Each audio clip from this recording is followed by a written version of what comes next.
Kairali Oman സംഘടിപ്പിച്ച സംഗമം 2025 കുടുംബ സംഗമവും സാംസ്കാരിക മേളയും മസ്കറ്റിലെ അൽ ഹലാജ് ഹാളിൽ നടന്നു. നിരവധി പേരാണ് കുടുംബ സംഗമത്തിൽ ഒത്തുചേർന്നത്. CPIM സംസ്ഥാന സെക്രട്ടേറിയറ്റ് അംഗവും ദേശാഭിമാനി റെസിഡൻസ് എഡിറ്ററുമായ M. സ്വരാജ് സാംസ്കാരിക സന്ധ്യ ഉദ്ഘാടനം ചെയ്തു.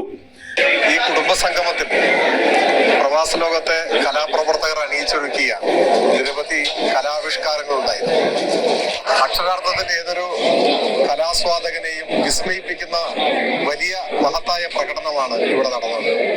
ഒരു വേള ഒമാനിലെ പ്രവാസികൾ കേരളത്തിൽ നിന്നും തിരഞ്ഞെടുക്കപ്പെട്ട കലാപ്രവർത്തകർ മാത്രമാണോ എന്ന സംശയമാണ് പ്രകടനത്തിൽ. നിരവധി കലാപ്രവർത്തകരെയാണ്, കൊച്ചു കുട്ടികളടക്കം വിവിധ പ്രായത്തിലുള്ളവരെ, നിരവധി ആളുകളെ ഒരു കലാപ്രകടനത്തിന്റെ ഭാഗമായി വേദിയിൽ ഒരു മാലയിൽ കോർത്ത മുത്തുപോലെ അണിനിരത്താൻ സാധിച്ചു.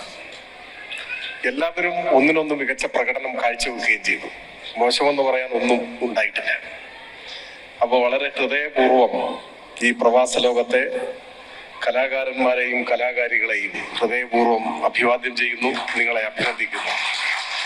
കലാപരമായ ഉള്ളടക്കം, ആശയപരമായ ഗംഭീര്യം, അവതരണ മികവ് തുടങ്ങി എല്ലാ കാര്യത്തിലും കലാപരിപാടികൾ ഉന്നത നിലവാരം പുലർത്തിയെന്ന് അദ്ദേഹം അഭിപ്രായപ്പെട്ടു. കൊച്ചുകുട്ടികൾ ഉൾപ്പെടെ പ്രവാസി ലോകത്തെ മുഴുവൻ കലാകാരന്മാരെയും കലാകാരികളെയും ഹൃദയപൂർവ്വം അദ്ദേഹം അഭിവാദ്യം ചെയ്തു.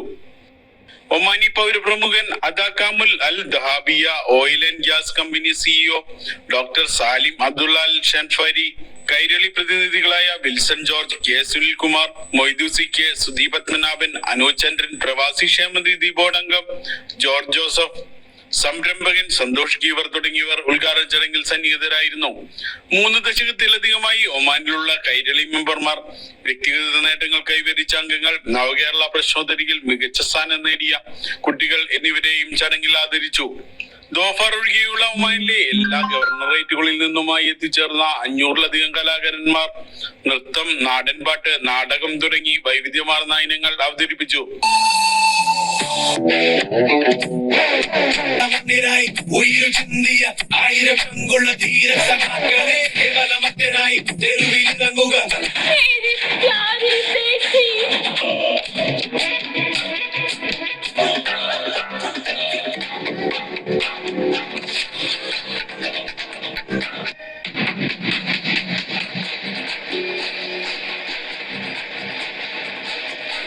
തുടർന്ന് പാലാപ്പള്ളി ഫ്രെയിം അതുൽ നറുകരയും ബാൻഡും അവതരിപ്പിച്ച സംഗീത നിശയും പരിപാടിക്ക് മാറ്റുകൂട്ടി.